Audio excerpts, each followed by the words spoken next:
आज हम इस वीडियो में मराठी का शब्दयोगी अव्यय देखने वाले हैं। तो उसमें हम देखेंगे शब्दयोगी अव्यय किसे कहते हैं, वैशिष्ट्य यानी उसमें क्या इम्पोर्टेंस है, उसके बाद कौन कौन से एग्जाम्पल आते हैं, उसमें से हम लोग शब्दयोगी अव्यय कैसे फाइंड आउट करते हैं। शब्दयोगी अव्यय के टेंस एग्जाम्पल देखेंगे कि कैसे हम लोग शब्दयोगी अव्यय बनाते हैं। और अगर एग्जाम में शब्दयोगी अव्यय फाइंड आउट करने के लिए बोला गया तो हम लोग को कैसे उसमें से शब्दयोगी अव्यय फाइंड आउट करना है, ये सब आज हम इस वीडियो में देखने वाले हैं। तो चलो वीडियो को शुरुआत करते हैं। अब सबसे पहले शब्दयोगी अव्यय क्या होता है, तो उसको इंग्लिश में बोलते हैं प्रिपोजिशन। जो शब्द नाम किंवा सर्वनाम यांना जोडून येतो आणि त्यांचा वाक्यातील इतर शब्दाशी असलेला संबंध दर्शवतो त्याला शब्दयोगी अव्यय असे म्हणतात। अभी शब्दयोगी अव्यय किसे कहते हैं, तो जो शब्द, जो वर्ड नाम यानी नाउन, सर्वनाम यानी प्रोनाउन उनके साथ आता है, जोड़ना यानी जोड़कर, जोड़ून यानी जोड़ना, जोड़ के आता है, और उसका वो जो सेंटेंस दिया है उसमें से उसका क्या मीनिंग है वो बताता है, उसको क्या बोलते हैं, शब्दयोगी अव्यय। अभी वैशिष्ट्य यानी वो कैसे आता है, उसका क्या मतलब आने का रीजन है। तो शब्दयोगी अव्यय स्वतंत्र असा शब्द नाही, मतलब शब्दयोगी अव्यय कभी भी अकेला नहीं आता है, यानी वो इंडिपेंडेंट नहीं है, अकेला नहीं आ सकता। शब्दयोगी अव्यय हे एखादे नाम किंवा सर्वनाम याला जोडून आलेले असते। अभी वो किसके साथ आता है, तो नाम यानी नाउन, सर्वनाम यानी प्रोनाउन उनके साथ पकड़ के आता है या चिपक के आता है या उनका हाथ पकड़ के आता है, ऐसे आप समझ लीजिए।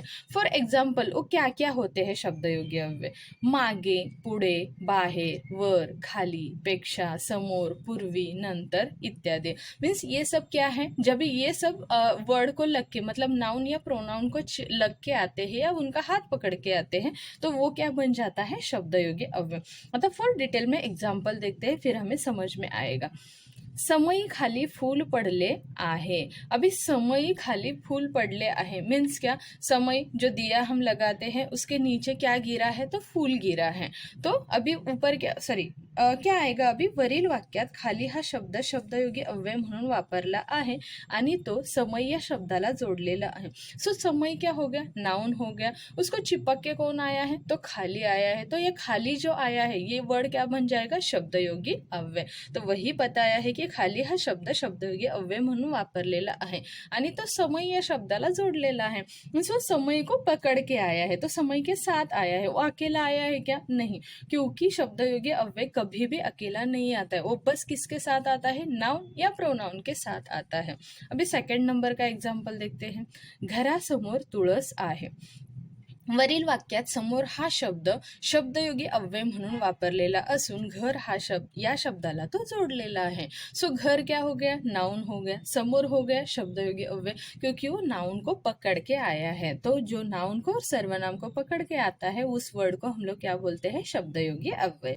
अब शब्दयोगी अव्यय के 10 एग्जाम्पल्स देखते हैं, उससे पता चलेगा कि कैसे सेंटेंस बनाते हैं। अभी आएगा साठी, माझ्यासाठी आई माझ्यासाठी खाऊ आणते, मतलब माँ मेरे लिए खाने के लिए कुछ भी बाहर से जो लेके आते हैं वे उसको बोलते हैं खाओ, तो वो लेके आती है। तो आई नाउन हो गया, माझा हो गया प्रोनाउन, तो उसको उसके साथ कौन आया है, तो साठी आया है, तो यहाँ पे ये हो जाएगा शब्दयोगी अव्यय। सेकंड है सारखा, तो खेळताना खूप वेड्यासारखा करतो, मतलब वो जब भी खेलता है तभी बहुत पागलों जैसी हरकतें करता है। तो वेड़ा हो गया भाववाचक सर्वनाम, और उसको पकड़ के कौन आया है, तो सारखा, तो सारखा बन जाएगा शब्दयोगी अव्यय। सोबत, मी आई सोबत मंदिरात गेलो। सो आई हो गया नाउन, और उसको चिपक या पकड़ के कौन आया है, तो सोबत आया है, तो वो बन जाएगा शब्दयोगी अव्यय। वाचून, अभ्यासा वाचून शाळेत जायचे नाही, मतलब अगर तुमने पढ़ाई नहीं की तो तुम स्कूल में नहीं जा सकते। सो अभ्यास हो गया नाउन, और उसके साथ कौन आया है, तो वाचून, ये बन जाएगा शब्दयोगी अव्यय। मुळे, पावसामुळे आज शाळा बंद आहे। सो पाऊस नाउन बन जाएगा और मुळे क्या बन जाएगा, शब्दयोगी अव्यय, क्योंकि वो उसको पकड़ के आया है या जोड़ के आया है। बरोबर, मी मित्रांबरोबर खेळतो, मतलब मैं दोस्तों के साथ खेलता हूँ, तो दोस्त क्या बन गए, यानी मित्र क्या बन गए, नाउन बन गए, और बरोबर क्या बन गया, शब्दयोगी अव्यय।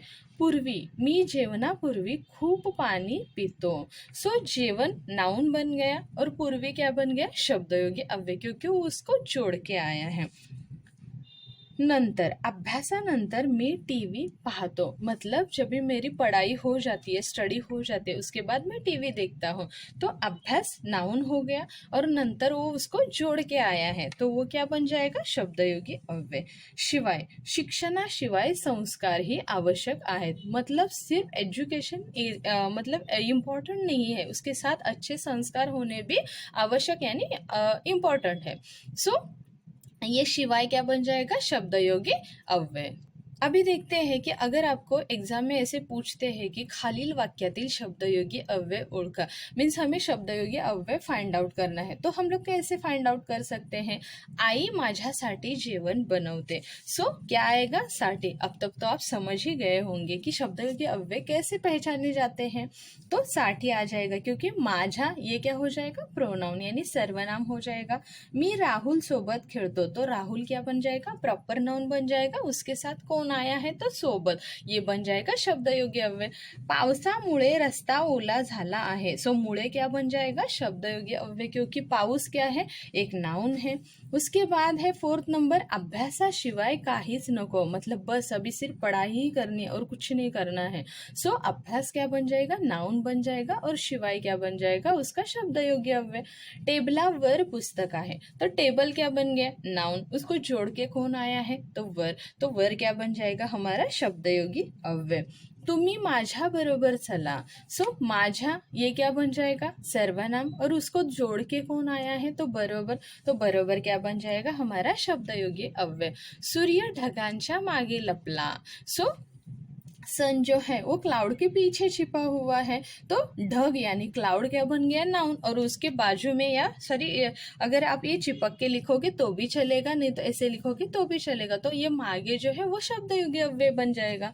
मुले झाडाखाली खेळत आहेत, झाड़ क्या बन गया? नाउन, और उसको जोड़ के कौन आया है? तो खाली, तो ये क्या बन गया हमारा? शब्दयोगी अव्यय.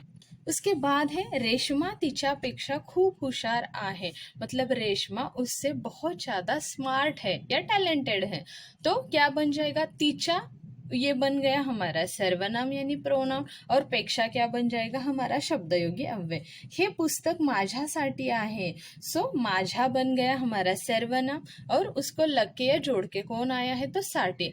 तो ये बन जाएगा हमारा शब्दयोगी अव्यय. इस तरह हमें अगर एग्जाम में ऐसे क्वेश्चंस आते हैं तो शब्दयोगी अव्यय फाइंड आउट करने हैं. आई होप आपको ये वीडियो अच्छा लगा हो, तो आप मेरे चैनल को लाइक एंड सब्सक्राइब कर दीजिए. मिलते हैं नेक्स्ट वीडियो में, तब तक के लिए बाय बाय.